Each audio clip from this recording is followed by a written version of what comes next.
start a new life or begin again. So we're going to look at what it means to begin a new life after loved ones have thrown you into a pit. And you think about it, you're like, well, no one would ever do that. But you think about it, they have. And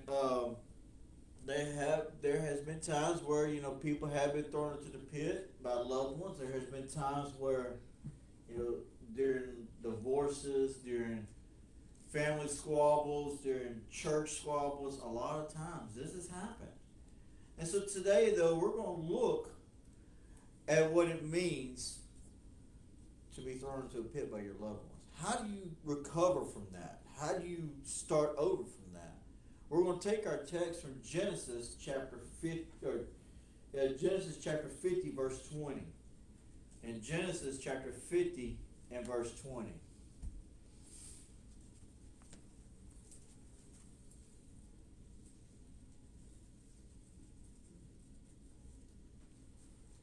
In Genesis 50, verse 20, if you stand in reverence to the Word of God, please.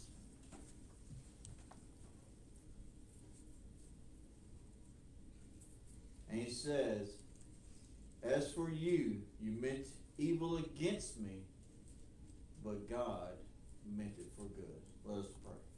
Our Heavenly Father, Lord, we just come to you this morning. Thank you for that song service, Lord. Thank you for this beautiful weather and this congregation that we have here, God. Lord, I pray right now that you'll be with each and every person here this morning, dear Father, that you'll bless them and use them, dear Father.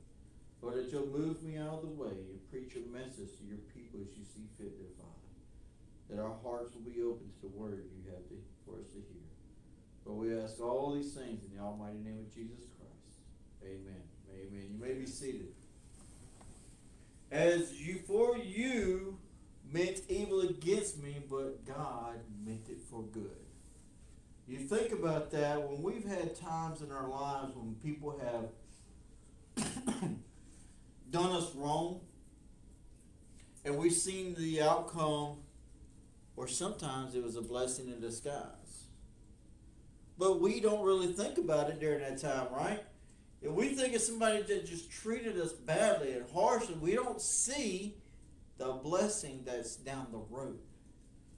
You see, I want us to look at Joseph, because Joseph, he had a lot of great godly qualities about him to where he could see something great was coming down the road.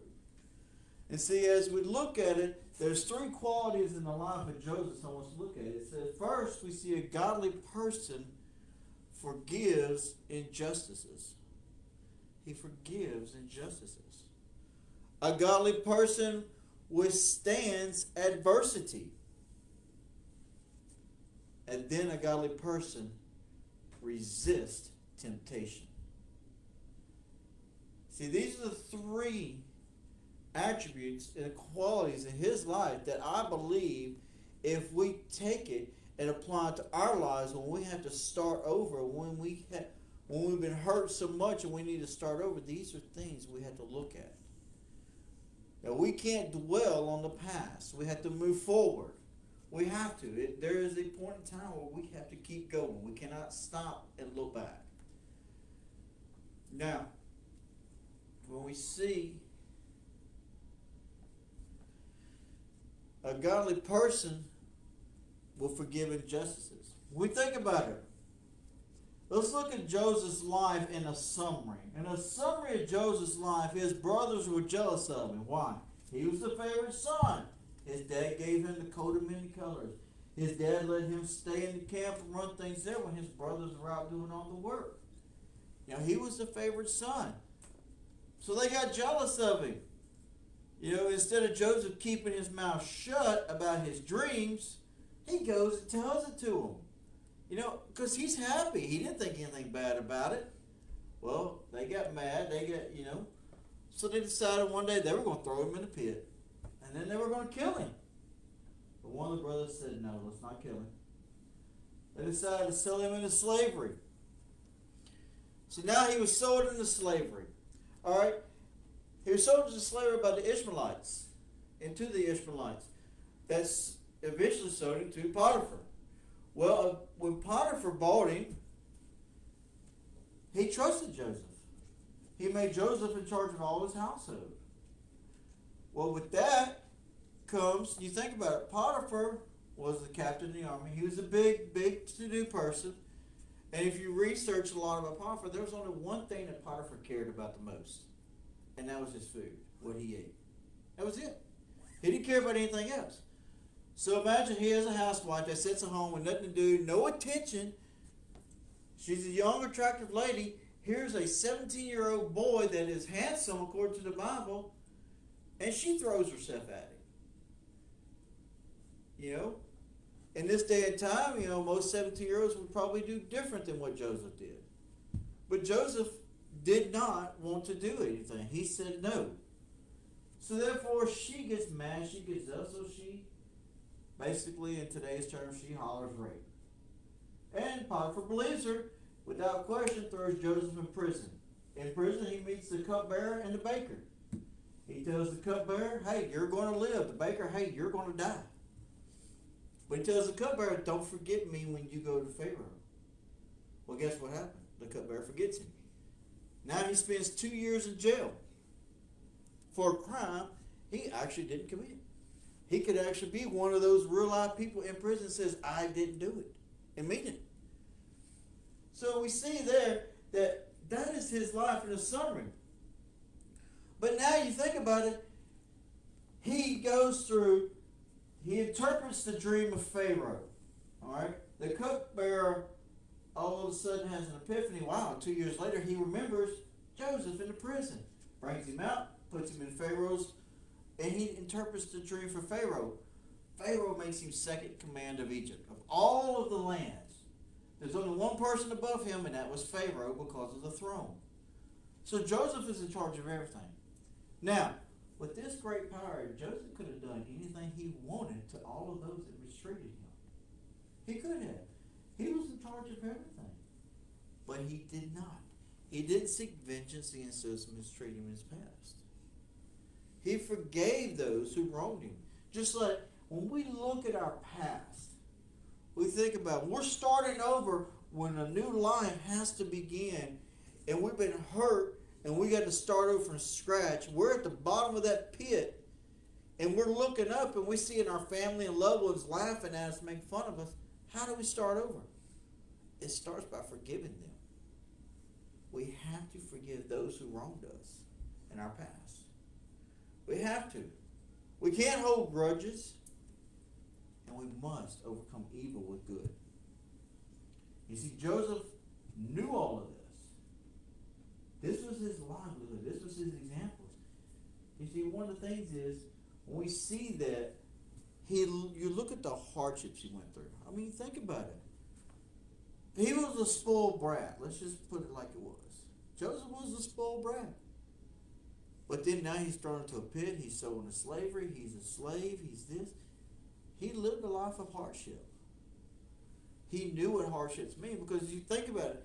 Jesus said we would never have hardships. We would not never have hardships. He didn't say we was going to have a life of ease.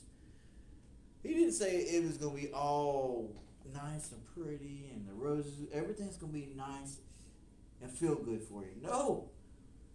You know, he said they persecute me, so they're going to persecute you. Amen. But he also said, my grace is sufficient. He will give us grace during a time of hardship to help us through those hardships. He always said he'll never leave us nor forsake us.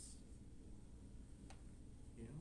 And you think about it, during those times of hardship, times of temptation, what's he going to do? He's going to give us a means of escape. He's going to give us a way out.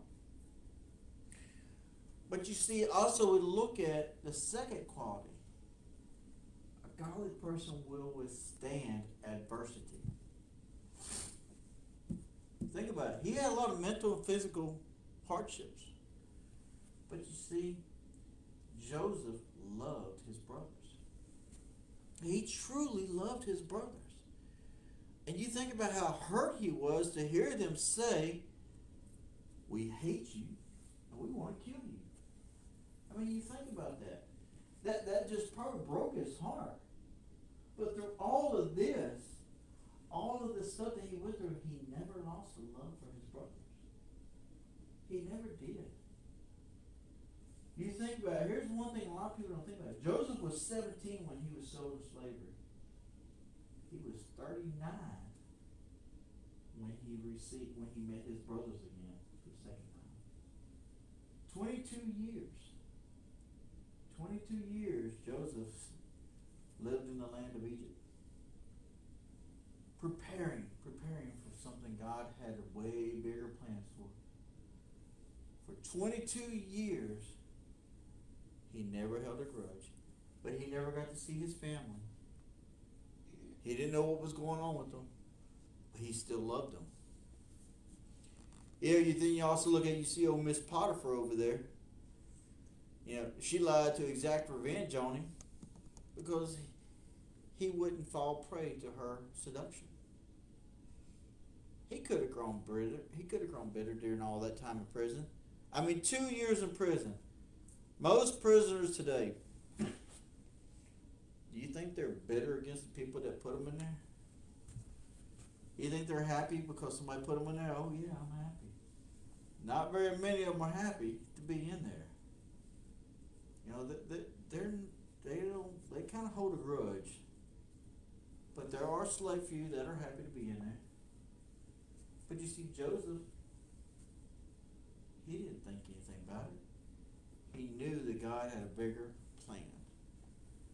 That God's plan was bigger than his. You see, in Romans 8:28, it says, we know that all things work together for good to them that love God and to them who are called according to his purpose.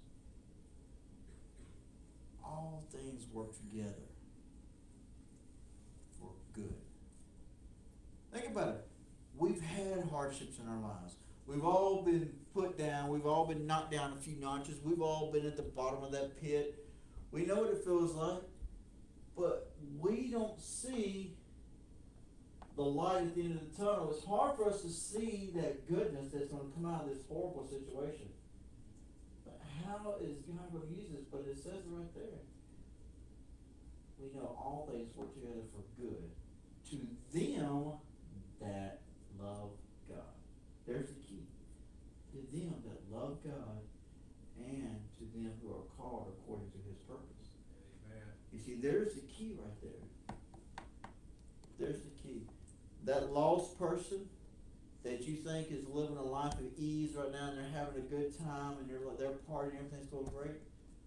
Wait till the day when they get thrown into the pit and everything comes out from underneath them. Think about that. Wait for that day. And you just wait and see how things are going to work for the good for them. Because they don't love God. They don't believe in God. The good may never come. But there will be a day. Like I said before, Satan will put them up here and leave them on that pedestal for a while. And then he'll come in there later on and knock that pedestal off from underneath them. And they will crash. You don't believe me? Look at half the actors in Hollywood. I mean, they all been up here and down here. Think about it. You know, last night we got called out, me and Ryan, and the fire department was with on a house fire. Man wasn't home, but his house burned down. Lost everything. You thank the good Lord that no one was in there, no one was hurt. They lost it all. In the midst of all that, it reminds me, you know, of good old Job. You know, he was up here, and then he was down here. But what did he do? And he was upset for a minute, but he did not let it rock his faith. He didn't. And Joseph didn't let all this rock his faith, because, you know, a godly person will resist temptation. Like I said before, a 17-year-old young man, handsome, buff man, had this woman throw herself at him several times. Now, this wasn't one time. This was several times over a course of quite a while. But you see, Joseph said no. You know, why would he say no? You think about it. Joseph was in charge of everything. Because you think about what is temptation. Temptation is a part of all of our lives. Some temptations get easier to say no to when you get older. Some temptations get harder to say no to when you get older. But we can only resist that temptation with the help of the Holy Spirit. We can't do it on our own. We can't. We cannot do it on our own. That temptation is going to be there. We all have that one thing in our life that is hard to say no to. If the devil put it right there in front of us and said, here, take this, could we say no to it? You don't think the devil will tempt you? Jesus was baptized, went to the desert. Why? Be tempted. Satan tempted him in the desert with everything he could think of. So if Satan tempted Jesus, what makes us any more special that we won't be tempted? Exactly. But we know that through that temptation, we have to turn to God for strength. We have to. You remember the old slogan, just say no?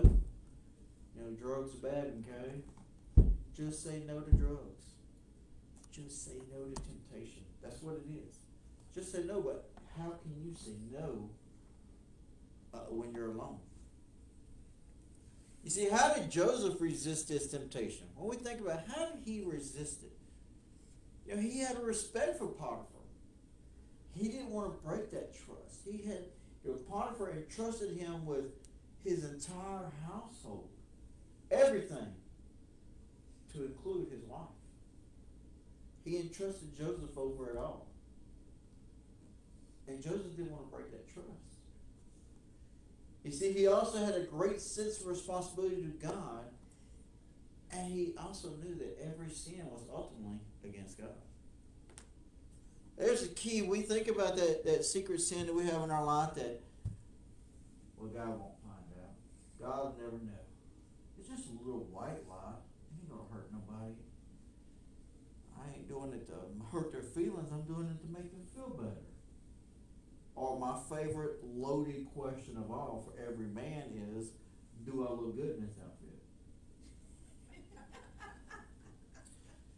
Plead the fifth, turn around and walk out, don't say anything, because there's no right answer to that. There's no way. But you see, that little white lie is still a sin, right? It's a sin, it's a sin. It's the same as a man going out and killing somebody. But you see, Joseph also had respect for himself.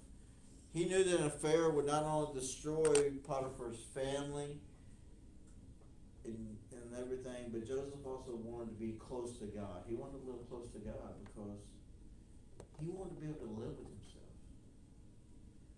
He needed to be able to live with himself. You know, when you can sin and not have any remorse on it, then our closeness to God is no longer there. And Joseph had that closeness to God. He could foresee that everything, all his hardships, were because God had a bigger plan for his life. He could also see that everything that was going on in his life was meant for something greater than him. And you think about it, we look at it, when you go through the chapter, Genesis chapter 47, I believe it is, when Joseph actually meets his brothers, and he falls on his face, and he talks to them. You know, not 47, but when he goes and when he reveals himself to his brothers, when you think about it, you know, he tested his brothers. You know, Joseph knew immediately that was them. They didn't recognize him. He tested them, sent them back, kept Benjamin behind, sent them back, did all this stuff, tested them. But when he revealed himself to them, he broke down in tears. Why? Because that love was still there. He loved them.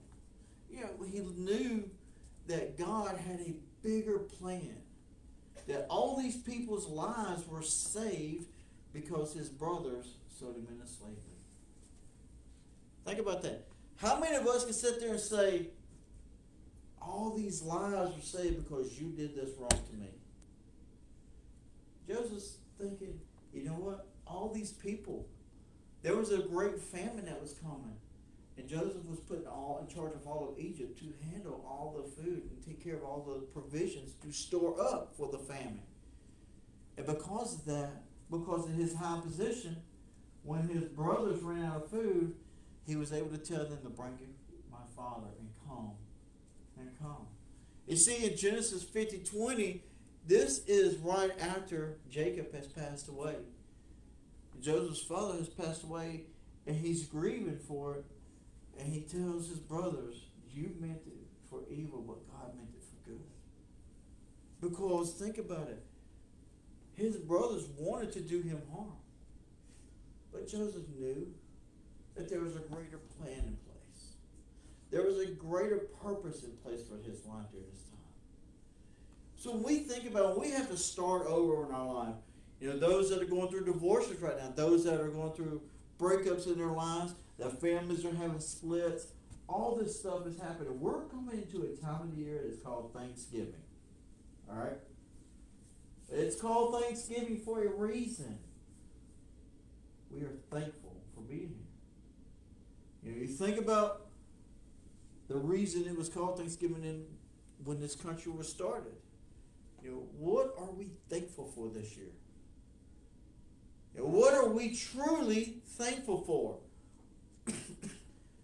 Have you let go of those past people in your lives that you've held that grudge against? Or are you thankful they did that to you because you ended up in a better place because of it? You think about it. If Joseph's brothers hadn't thrown him in the pit, would he ever became the second in command of Egypt at that point? No. But you see, God had a plan. God had a plan through all of it. And he knew Joseph's heart. He knew Joseph was a true godly man. And he knew that no matter what he put him through, he was going to bless him. Everything that Joseph touched, God blessed. Everything. I mean, when you think about it, imagine being the baker. You know, Joseph was blessed with the foresight of dreams because he said, I don't interpret them, but God does. Joseph was allowed to interpret the two dreams of the prisoners. But you see, God blessed him anyway. God kept him in jail because of what was going on. But we have to forgive. You know, we have to withstand adversity. We have to resist temptation. We have to let go of those grudges. But why? That person really hurt me. Yes. But until we let go of all of that, those wounds will never heal. We'll never learn to love again. We'll never be able to trust again. But we have to let go of all that for the wounds to heal. You know, just because you and your boyfriend broke up or anything like that happened doesn't mean the world is coming to an end. You will heal. You will love again. You'll trust again. And you'll also be able to live a life that's pleasing to God. Because when we think about it, what is more pleasing to God? Living a life for Him or living a life for the world? Look at how many lives were touched because Joseph remained true. How many families were saved because Joseph had the foresight to see God's hand at work. So when we see the bad things that we're going through, the hard times we're going through, whatever it may be, sit back and look at at the good and see what is that good? What's happening in this bad situation? I promise you, every bad situation always has a silver lining.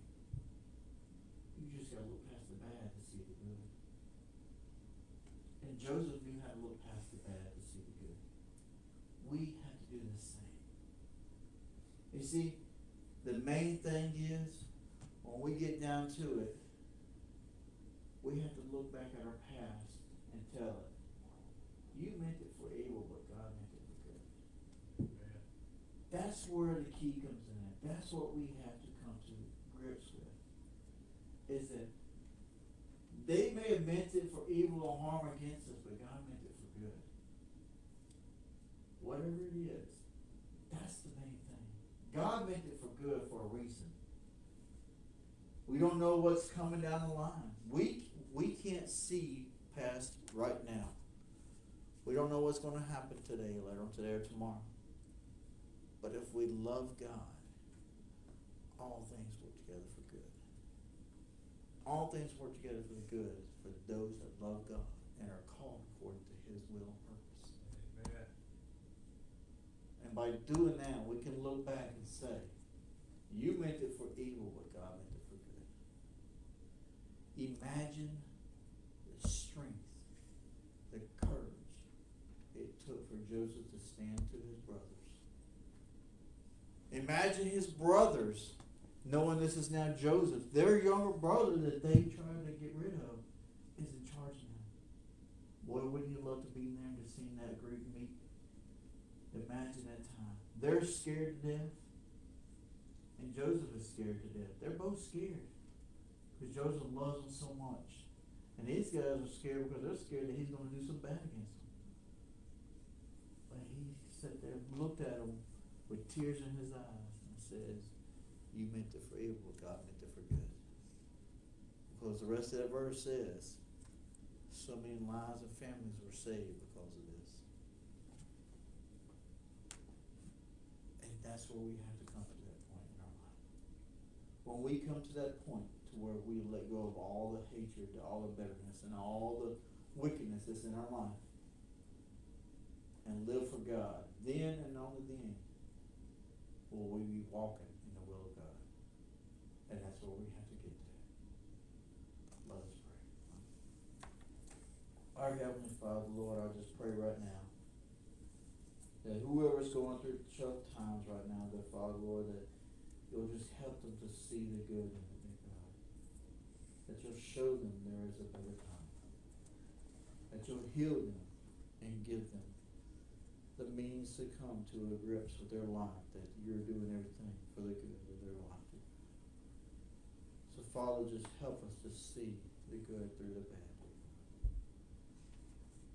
If there are those that need you today, Lord, I pray that you'll just release them. Help them come forth, dear Father, to come meet you at this altar, dear God. And then to turn it all over to you. As Mom plays a couple hymns of invitation,